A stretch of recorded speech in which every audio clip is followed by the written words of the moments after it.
Hello, dear fellow panelists and dear participants, and welcome to the DRBF Insight webinar series, Dispute Boards in Sustainability Sector. This is our second session out of a series of 4 we proposed ourselves for 2022 on this topic. Today, we'll be looking together our guests at types of dispute resolution methods open to parties involved in onshore wind projects, to how projects can successfully manage the transition from planning consent to the start of the site work, to avoiding disputes by effective management of relationship and contracts, and to managing complex revenue streams associated with hybrid projects such as wind and storage. I am Georgiana Tekuc, a member of the DRBF Board of Directors Region 2, representing Europe, and I am your host for today. For those of you new to DRBF, the Dispute Resolution Board Foundation was established in 1996 by the creators of the dispute board process, with a mission to develop dispute avoidance and effective resolution for construction projects. Today, the association has almost 1,000 members in over 70 countries, as the dispute board process has expanded worldwide and is now used on a wide variety, I would say, of projects and long-term contracts of many types and sizes. The DRBF develops best practices and offers training and educational resources for project owners, contractors, and dispute board practitioners. And it partners with other industry organizations to adapt the dispute board process for new sectors. It may also be of interest to know that DRBF is publishing a dispute board manual, a guide to best practices and procedures, and a best practice guidelines for virtual dispute board proceedings. Our moderator today is Nicholas Rigg. Nick is a chartered engineer and fellow of the Energy Institute and has more than 35 years experience across the energy industry. He started NRG Management Consultancy to provide contract management and expert witness services to energy companies who find themselves involved in disputes. Nick has experience of dispute resolution across multiple jurisdictions and project types. And prior to Start Energy Management, he was head of contract management at Low Carbon Contracts, dispute director, and head of strategy at RWE Energy.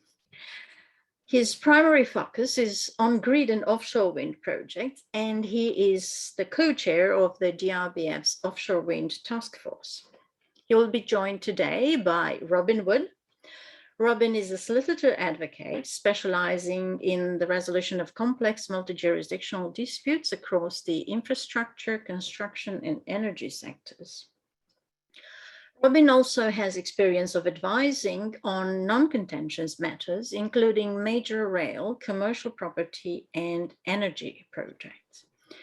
Robin is currently advising an international energy major project in connection with disputes arising out of 2 onshore wind projects in West Africa, and has experience of both contentious and non-contentious work in relation to onshore wind, associated transmission infrastructure, and the related power purchase agreements in the UK, Europe, and the Middle East.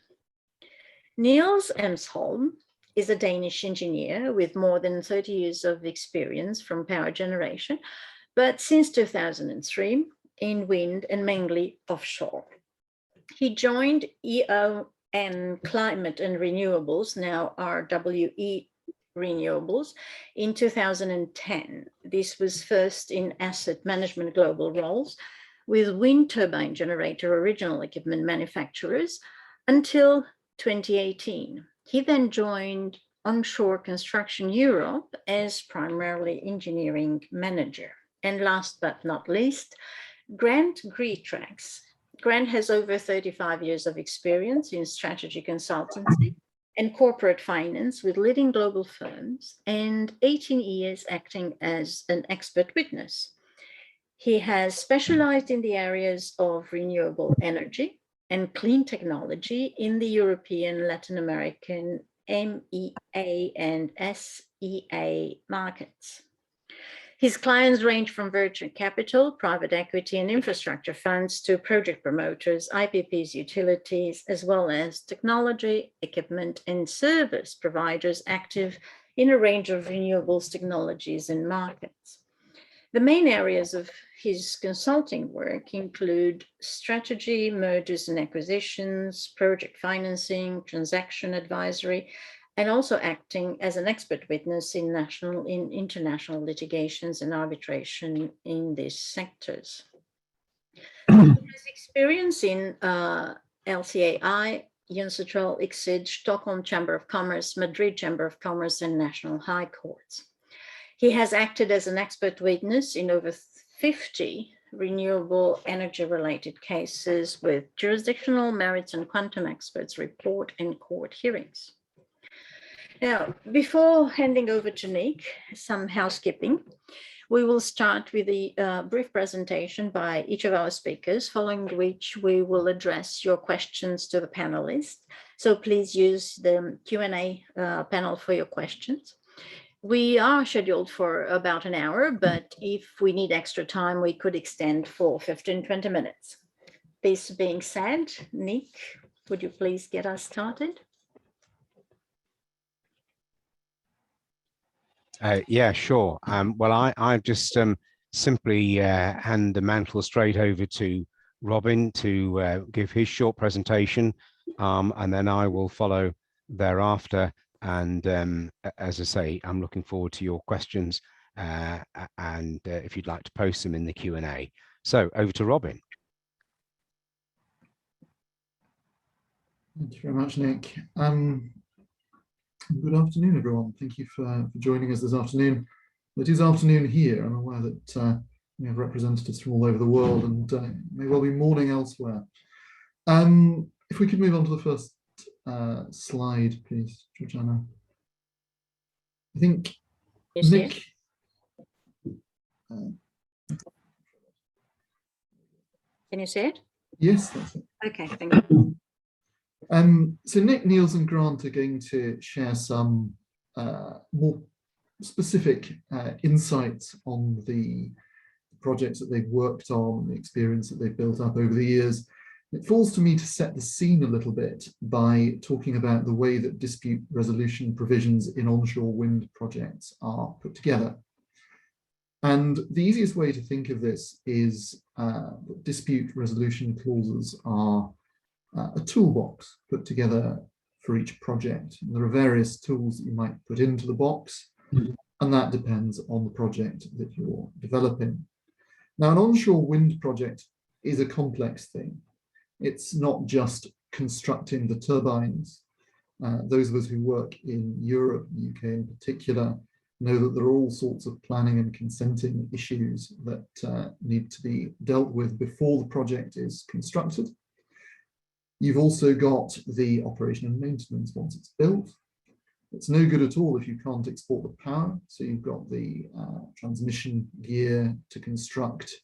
You need an agreement to connect to the grid. You need to know what price you're selling your energy at, and that price needs to be adequate to convince the funders.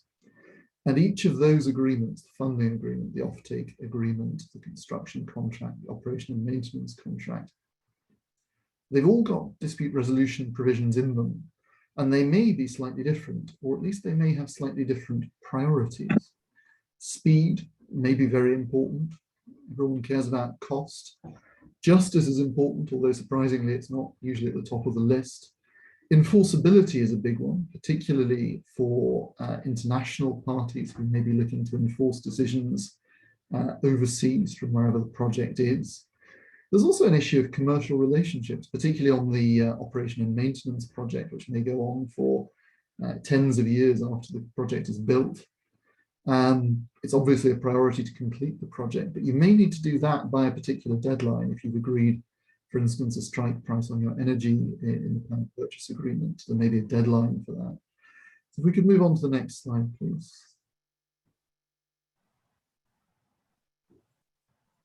There we go.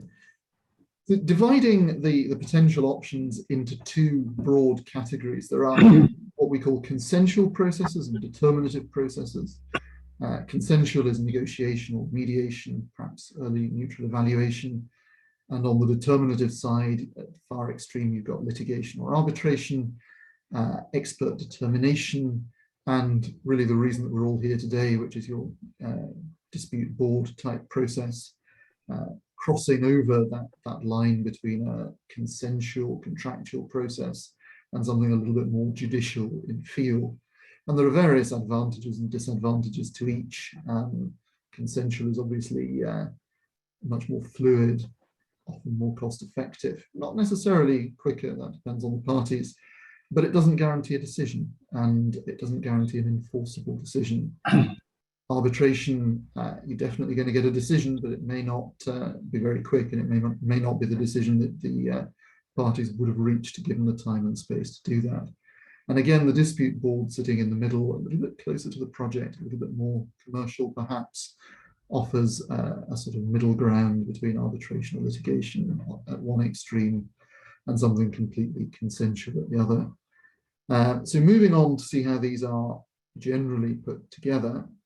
If we could just go on to the last of my slides, please. We tend to see them structured as a staircase. In red, you've got the FIDIC position. You see on the list, several people who are interested in FIDIC, not least Pablo Laurden, who will recognize this. And you've got your project level process there, which may be the need for notices, an engineer who makes an initial determination. It moves on to a consensual procedure, often negotiation, sometimes mediation. You've got a dispute board or dispute adjudication and avoidance board in the new FIDIC terminology. And then often on a big international project, arbitration is your final forum. But the key message that I wanted to put across before turning the stage back to Nick and the others is really that there isn't one size that fits all. You have a number of options at each of these stages, and depending on the priorities and the parties in the project, it's a case of choosing the right one to make sure that the disputes you expect to arise are dealt with in the most cost-effective and efficient manner. Thank you for listening, and over to Nick.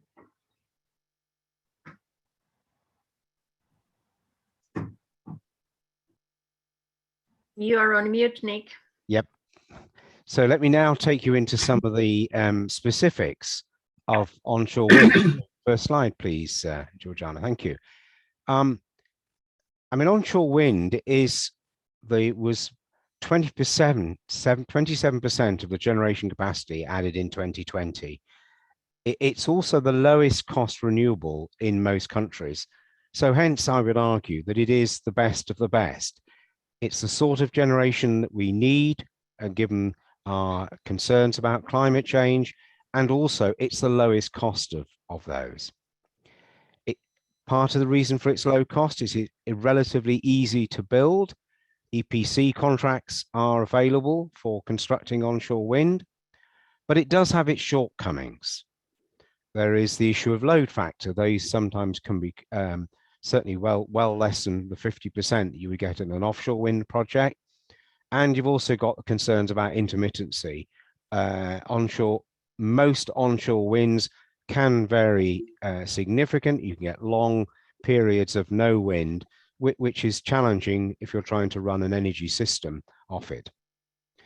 And then another factor that's big concern in many countries, such as the UK, is the fact that so just go back for a minute, we have the factor that you must, if you're building onshore wind, you're going to change the countryside.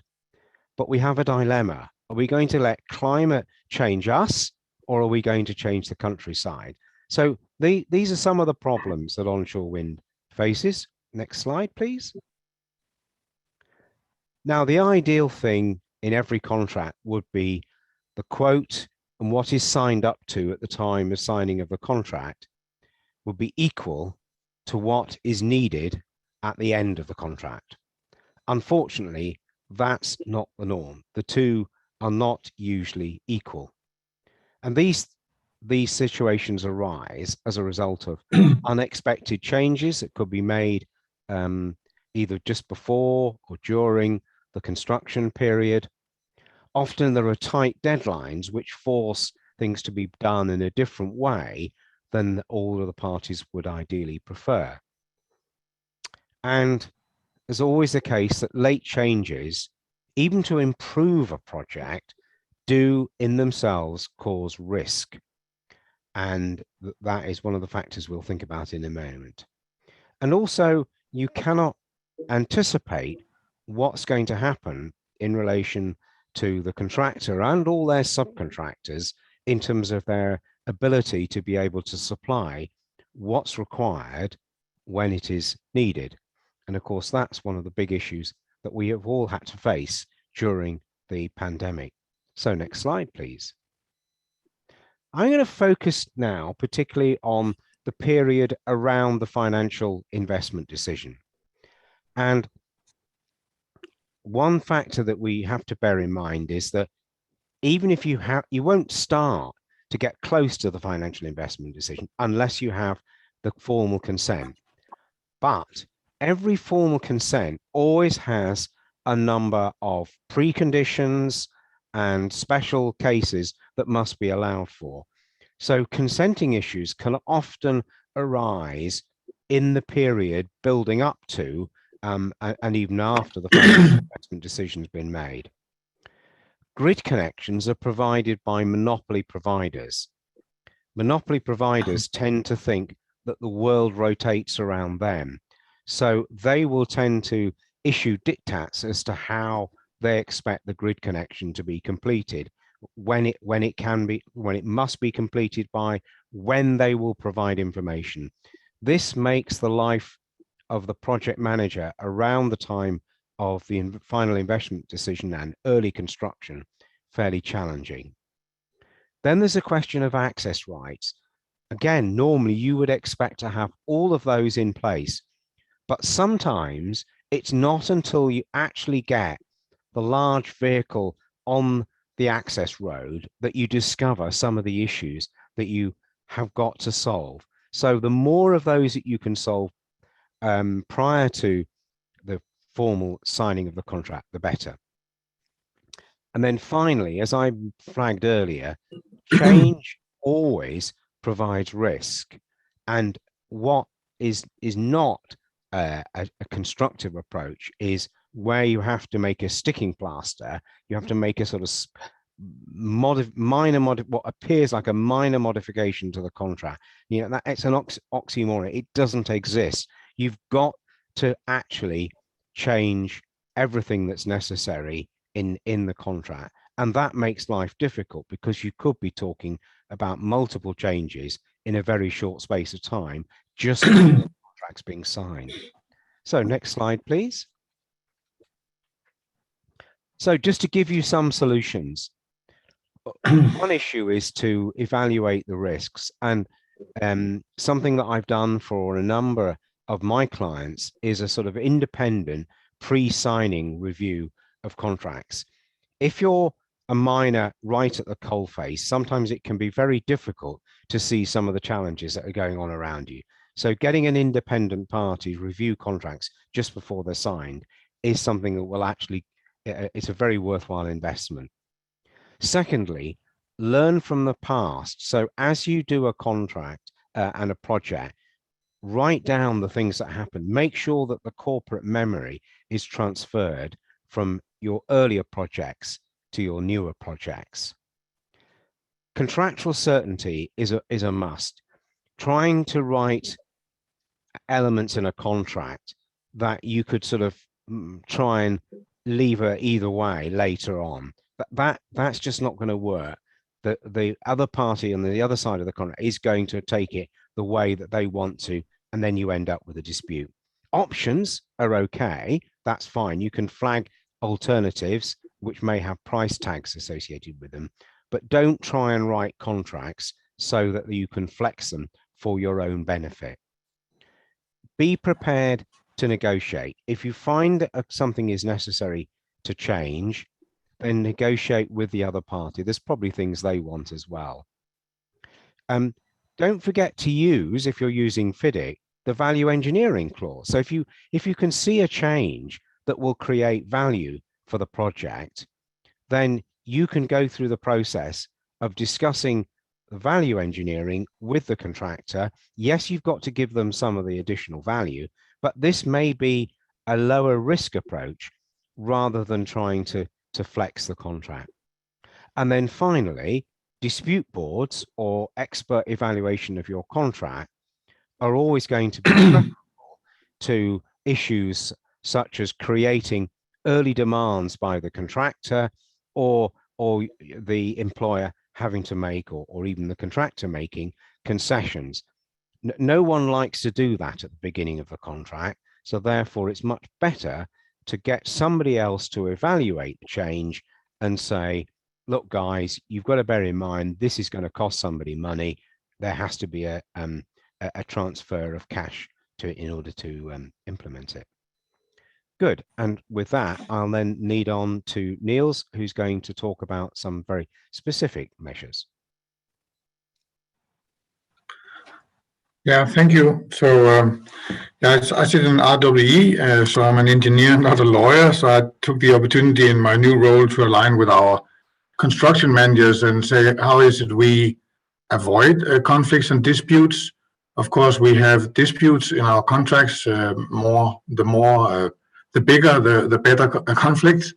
But we went through what is actually what we see keeps us away from these larger disputes.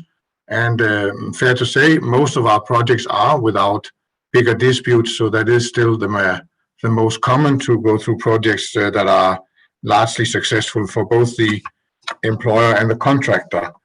So this is in our primary countries, so Sweden, UK, Italy, Poland, and France, where we are currently most active after we also split up into onshore and offshore here 1st of June after completion of Accelerate. So I tried to say, what could I speak about more specifically? So I came up with this term, pact, that I thought was still relevant, even though maybe simple. So professional. I mean, all the contracts I've been part of, I've seen unprofessional people and professional people. So there are still many unprofessionals. In all projects, we see people who actually take things personally.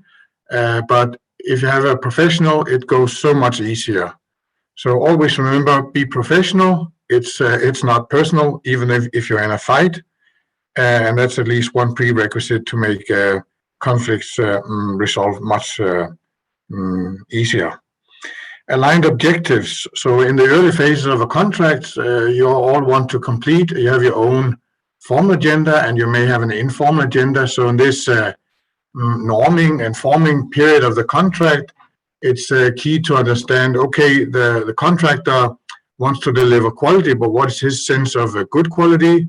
The time is of essence to the contractor, but how is it important? And again, money is important, but sometimes money is also important in a different way. And you have site teams and you have management teams. So at all levels, we have to understand how are they different in understanding the objectives, and where can we find common ground, and where do we understand each other's differences so we can have give and take if that's the way we want to find agreement in our small and big conflicts. Competence. So I enjoy very much in RWE that also when we have different issues, I find always the best way is to also find the right skills. So that's a good thing in my company. If we have a problem with SCADA, we will find a SCADA engineer to help us resolve the conflict that is most often technical in nature to begin with. If it's a gearbox issue, we'll have a gearbox engineer. So being professional and finding people with the right skills for the right problem is, of course, given, but not always easy. I would say within our company, it's quite easy to find the right skills. More often, the problem to find matching skills with a contractor. Then teams, as I said, at site, in all kind of different problems, I see that teams are forming.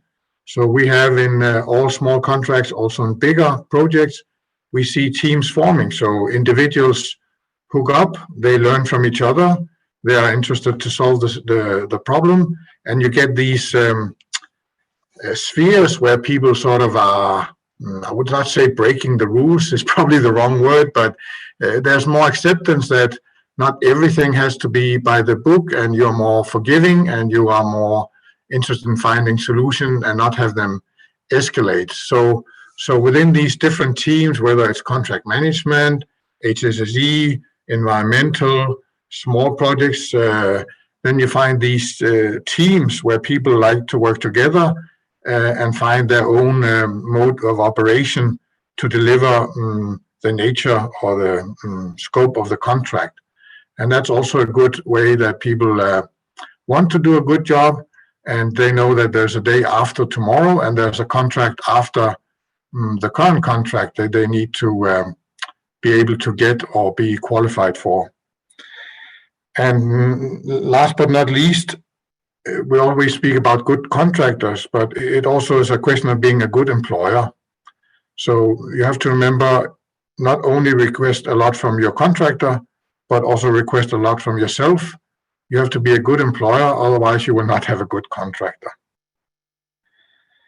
So different conflicts, different tools. So of course, also in a bigger organization like RWE, we understand that different conflicts can be resolved in different ways. So we have different management levels, we have different network, we have different escalation steps. So I think we're quite good at selecting the right tool for the conflict we are in. Of course, we do go to escalation. So we have also in our contract different escalation mechanisms. So independent third party is currently one we like, as we are moving from a more EPC contract to more multi-lot, also to manage our many and smaller projects onshore.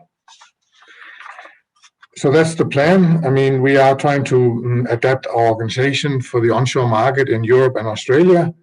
And we have, you could say, global organizations for that. And we have now also more local organizations or regional organizations in Europe to support growing, using these different mechanisms to enter into contracts where we work with the best available contractor and match them in terms of skills and contract fitting to their capacity for the specific project. So that's generally how we like to avoid conflicts. Then I put the second one.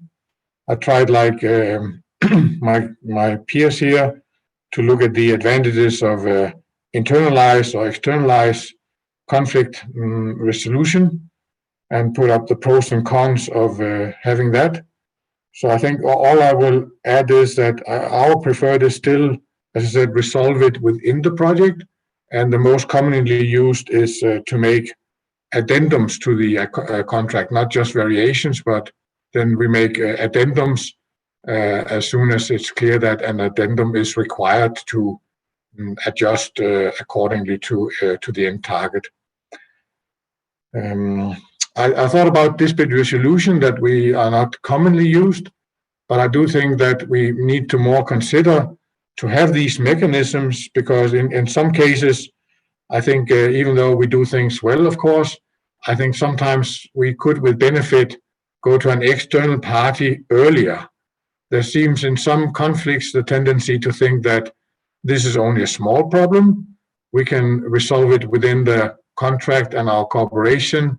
We are professional and so on, but suddenly things will grow, and then you attack the problem too late, and then you cannot resolve it internally. So to be able to actually have these external parties and maybe be able to go much earlier when the problems are much smaller would be something I would work to see. Of course, the challenge is to understand when is a small problem mature enough to go to an external party to resolve the dispute before it becomes too big. That was what I had to say on those 2 slides, but questions welcome later. Very good, Niels.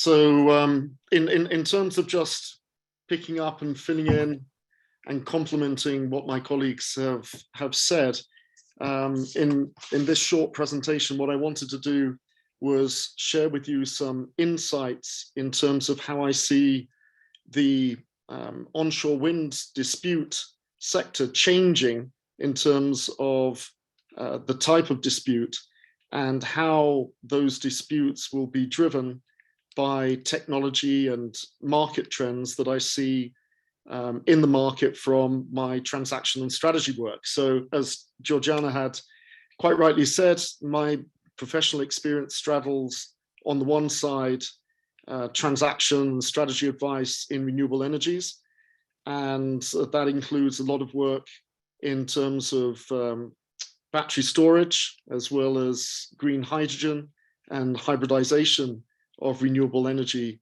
technologies, as well as my work as an expert witness. So in preparing for this session, what I did was think about how the types of disputes that I've worked on as an expert witness over the years, and those have been onshore wind disputes focused perhaps on construction issues, in terms of delays issues, in terms of performance issues and investment treaty, basically. But then stepping back and saying, how are those onshore wind disputes going to change in the future based on what I'm observing in the market in terms of the deployment of hybrid projects, the deployment of battery energy storage solutions, the use of onshore wind for green hydrogen generation, and think about how that is going to change the nature of disputes and probably the volume of disputes in the onshore wind sector. So on this slide, on the left-hand side, we basically have some of the trends that I see in terms of the onshore wind sector, where if we thought things were already complex, well, there's a brave new world out there of increased complexity. And that increased complexity comes from several sources.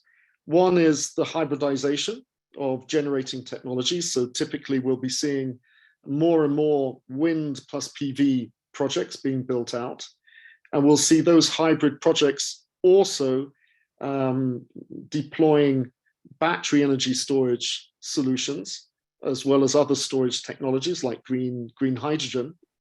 And then we'll also be seeing onshore wind as a dedicated green electricity source for driving centralized electrolyzers for the generation of green hydrogen. And on top of all of those technology trends that we see in the market, there's also a lot of change in terms of PPAs, in terms of the power purchase agreements, where increasingly we're seeing a move towards round the clock, so 24/7 PPAs that necessarily are very complex in terms of combining the generation profiles of different technologies, wind, PV, but also adding battery storage systems, as well as potentially now green hydrogen storage systems to provide that 24/7 PPA. So there will obviously be the plain vanilla onshore wind projects, but what I see is in the future, in addition to the disputes that we'll see in that sector, in the, if you like, the mono onshore wind sector, there will be an increasing share of the market where we have different types of hybridization and uses of onshore wind. So on the right-hand side of the slide, I've then put down some thoughts as to what will drive the nature of disputes in the future. And starting off with the fact that when we're looking at bringing together onshore wind with other generating technologies and storage technologies, for example, we're into an extended technology and supply chain. Some of those supply chains are even more stressed and volatile than the onshore wind supply chain itself. So if you look at the green hydrogen market, then there's a tremendous shortage of compressors and other elements that are key to that value chain. Or if you look at battery storage systems, there are problems in terms of power electronics, as well as high volatility in terms of the pricing of lithium-ion batteries. The second point is, as you add on technology complexity and suppliers, you're stretching the skills and the track record and coverage of EPC companies. So what we're seeing is what we've seen in the offshore wind sector for many, many years, where you have different work packages, because at the end of the day, the complexity of the overall system is such that there isn't one EPC contractor that can effectively provide the full wrap around the whole system. Then you come to issues of performance warranties. And as we all know, performance warranties are one of the largest drivers of disputes. And here, owners and financiers are still going to be looking for full system performance warranties. And this will lead to perhaps either the EPC contractor or the lead contractor on a subsystem like the battery energy storage side, look at providing those performance warranties, but then having a waterfall of back-to-back guarantees with the OEMs, particularly in terms of battery storage. But at the end of the day, what's going to be asked for is that full system wrap. On the one side, you've got this increased complexity in terms of the projects. You'll still have the pressure in terms of the full wrap performance warranties, but at the same time, the number of points of failure is increasing, as well as what I've termed multi-layered degradation. And what I mean by this is you not only have the wind and the PV degradation to be aware of, but particularly in terms of battery storage systems, there isn't a long track record, particularly for some OEMs, in terms of the performance of their batteries over an extended period of time. And then if we move on to the contractual complexity that is driven by this the multi-technology systems, then, as I've always said to my clients, at the end of the day, when you're looking at these hybrid projects, they are tremendously complex from a technology point of view, from a financial point of view, but also from a contractual point of view. And there is increasing complexity in terms of the handoffs. And again, if all of that wasn't enough, we also now have different and more diverse revenue streams and penalties. So when we're looking at hybrid systems, wind, PV, and storage, we're looking perhaps at more complex PPAs. The penalties that are in the offtake agreements in terms of either capacity factor, provision of grid ancillary services, or just the performance on a 24/7 basis, the penalties increase. So all of this is driving, in my view, higher volume of disputes, more complex disputes, and again, stepping back and looking at what lies ahead in terms of an expert witness and at the end of the day, what needs to be proven in either dispute resolution or litigation and arbitration, a far more complex root cause analysis in terms of where the points of failure are, where the responsibilities lie. So in terms of overall trends, looking at higher complexity driving a larger number of disputes, and those disputes themselves will be more complex. So that was, those were the insights I had to share today, and thank you very much for your attention. Thank you, Grant, and the other fellow panelists. Okay, we have a 20 minutes or so for questions. We'll be finishing at 1700 hours UTC, by the way.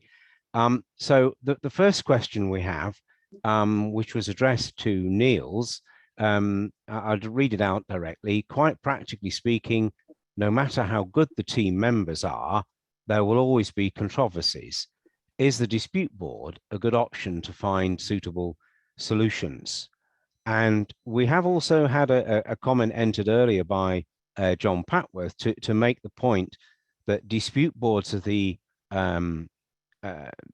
only mechanism in relation to dispute resolution, other than obviously trying to solve it within the team, which offer the opportunity for a dispute that both parties can be resolved in a way that avoids it becoming a dispute in the first place. Niels, I think you made a comment about dispute boards, but perhaps you just like to elaborate that and whether you have any further comments to say in relation to Beatrice's question. No, of course we have conflicts, and of course a lot of the time we spend is to follow the contract and document things so we are prepared to go to court or dispute resolution as it is required once the problems become of a size where that is necessary. I have not personally recently been using the dispute resolution board. We've used most recently independent third party, but in like every external conflict resolution also has its merits and problems. I mean, the problem is who's then steering the independent party. That seems also to be sort of a challenge. Who's actually going to the independent party and who's steering him, and the decision he has to make and the information he gets, and then the fact that, you know, is he effectively skilled and objective to the task at hand. Sometimes actually a problem like the one we had last, that the independent expert was more technical, but the problem we had to resolve was more legal. So maybe he was then not the best position to solve this problem. So certainly a dispute resolution board that would have more flexibility to cover more widely could be a solution to address some of those insufficiency in the other areas. Thank you, Niels. And I don't know if any of my other panelists would like to add a comment. Whilst they're thinking about whether they would like to do that, I'd also like to encourage participants, if you'd like to post a question in the Q&A, please do. So unless we have any comments on dispute boards from my fellow panelists, I'm then going to address a question to Robin. In terms of, you know, you have limited ability to control the timing of raising a dispute and also trying to resolve it. But when you do have the ability to control that timing, do you have a view as to when the right time is? Should you do it early or late? Should you try and resolve quickly, or should you allow more process to undertake? Would you like to comment on that, Robin? It's a good question, Nick, and I think it's one that most people who do what I do for a living will have a strong view on, and none of those views will align. My personal view is that the earlier the better, and particularly in a project like an onshore wind project that is a complex project with a number of stakeholders involved. I think that even relatively small problems, if they're not addressed early, can start to cause quite large problems down the contractual chain. And that's really, to my mind, the value of a dispute board. If I could just add a comment to what Niels was saying, I think if for a dispute board to work, both of the parties have to be really engaged in wanting it to work. And the dispute board itself, be it one member or three or however many, has to be engaged in the project to the point where it almost isn't an external form of dispute resolution. It becomes part of the project team. And in a well-run project that can achieve that level of synergy, then you can resolve disputes before they turn into disputes at all, which I think is the point that John was trying to make earlier on. The danger is that people become entrenched in their positions, and then you end up with a capital D dispute, and it can be very expensive and very time consuming to resolve it. The difficulty, though, is that if you do have to go through the process of expert witnesses and the like, there is a sort of minimum time taken to do a proper analysis.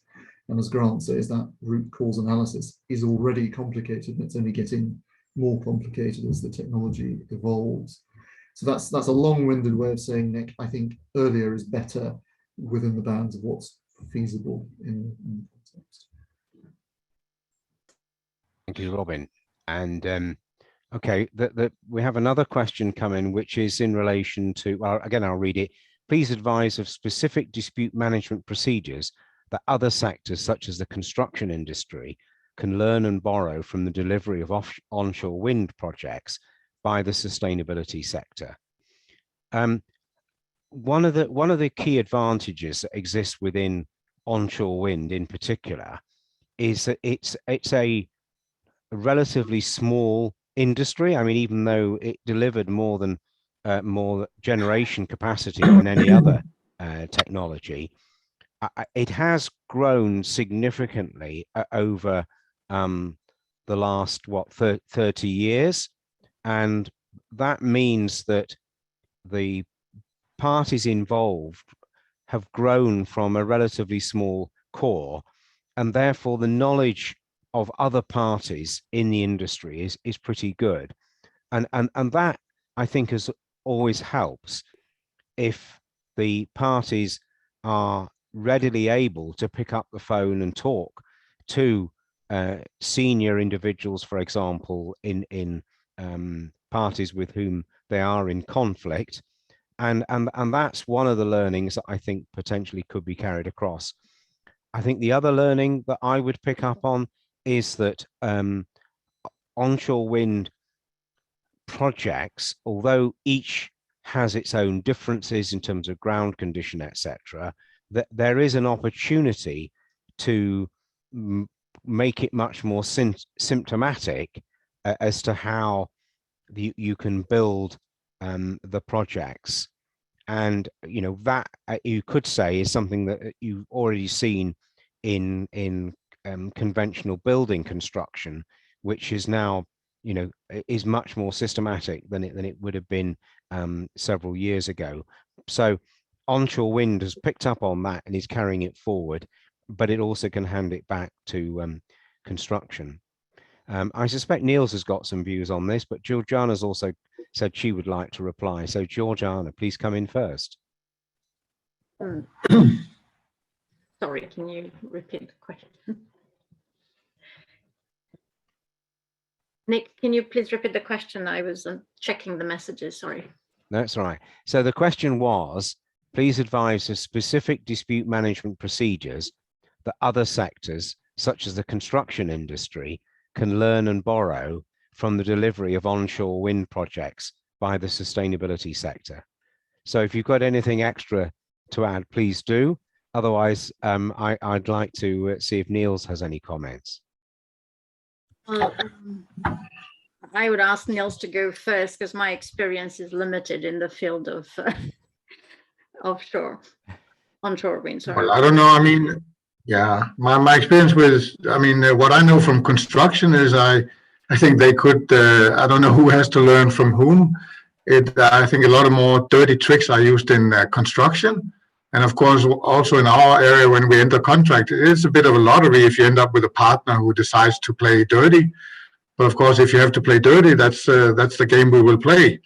So I don't know. I mean, the willingness to know that dirty games is not the best way forward from both sides is at least here in Sweden what we see in most areas, that people understand that working together in a good way is the most cost efficient for both parties, except instead of going to war.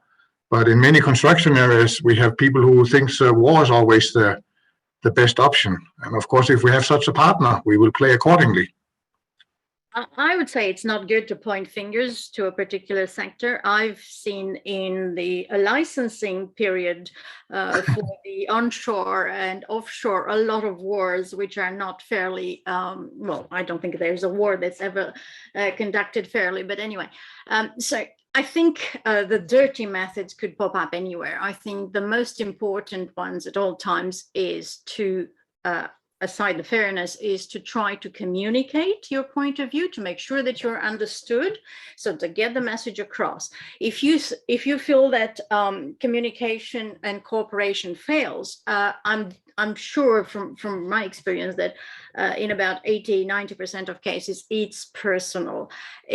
So bring a third party that could bring back the balance and cut off the emotional part of it.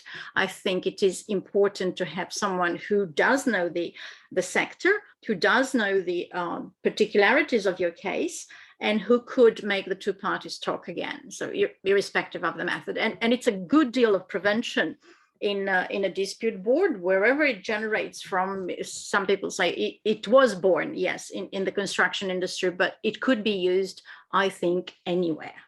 It is all depending of the people you bring over and their experience. Thank you, Georgiana. I'd like to put a question to Grant now, if I could. A couple of us have talked about grid connections and network issues.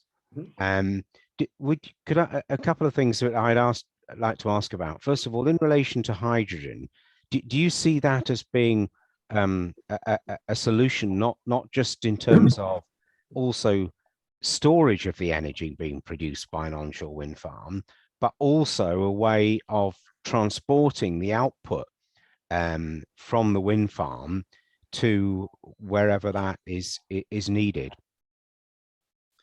Yeah, absolutely, Nick. I think in terms of the role that onshore wind has to play in terms of the green hydrogen sector, firstly, I would say as a low-cost source, as you quite rightly pointed out, to drive the centralized electrolyzers.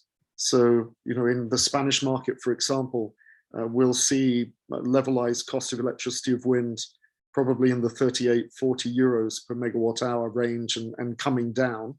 And that is a very good source for driving low-cost green hydrogen. Green hydrogen can also be used as a storage mechanism to absorb wind power that would otherwise be basically shed if the grid connection cannot absorb the volume of onshore wind energy that's being produced. The other point that you make is that, yes, green hydrogen, certainly for the short to medium term, is going to be very focused on green mobility and the mobility sector. So we're again involved in Spain as a good example of where centralized electrolyzers linked to onshore wind are they going to provide the green hydrogen that is piped to hydrogen refueling stations or loaded onto tube trailers and then taken to the hydrogen refueling stations for green fuel cell buses and fuel cell HGVs. So yes, absolutely, absolutely. Good, thank you, Grant. So I'd just like to put a final question, I think it will be now, to Niels. In terms of the working relationship with contractors, do you see that when you do multiple projects with a series of contractors working on many of those projects, does the relationship with the contractor cool over time, or does it become more constructive and therefore more amenable to resolve disputes by discussion? I mean, I think we have seen both. So we have seen areas where the relationship cools, and we have seen relationship where both parties sees an interest, even though there's been a big conflict. The parties understand that the business tomorrow is bigger, of more importance to both of them than the conflict they had today. And then after a period where the relationship has cooled off, then you pick it up again. And if that's due to the individuals that have gone, or people need to see the business opportunity again, I don't know, but it always comes back, is my experience. And then, as I said, in some cases, people know that the conflicts we had in project A has nothing to do with how we do business in the next project. That's being professional. Yeah, great. Thank you, Niels. Well, it just remains then for me to thank all of my fellow panelists for their participation. I'd like to thank all of those who've joined and posted questions for your interest in this very important topic. And finally, just make a plug to look out for the next discussion on the sustainability sector. I don't think we set a date yet, but if we have, Georgiana will tell me what it is. And so I'll hand over to her to say a final goodbye and let us know. Thank you all, and look forward to greet you first in person in London next month between 7th and 9th of May to our annual international conference. And for the next webinar in the series, it is 11th of August. For the dispute boards in sustainability sector series. And for other events and webinars of DRBF, please access our event calendar on our website. Thank you all for joining us today. Goodbye. Thank you. Georgian. Thank Thank you. you, everyone.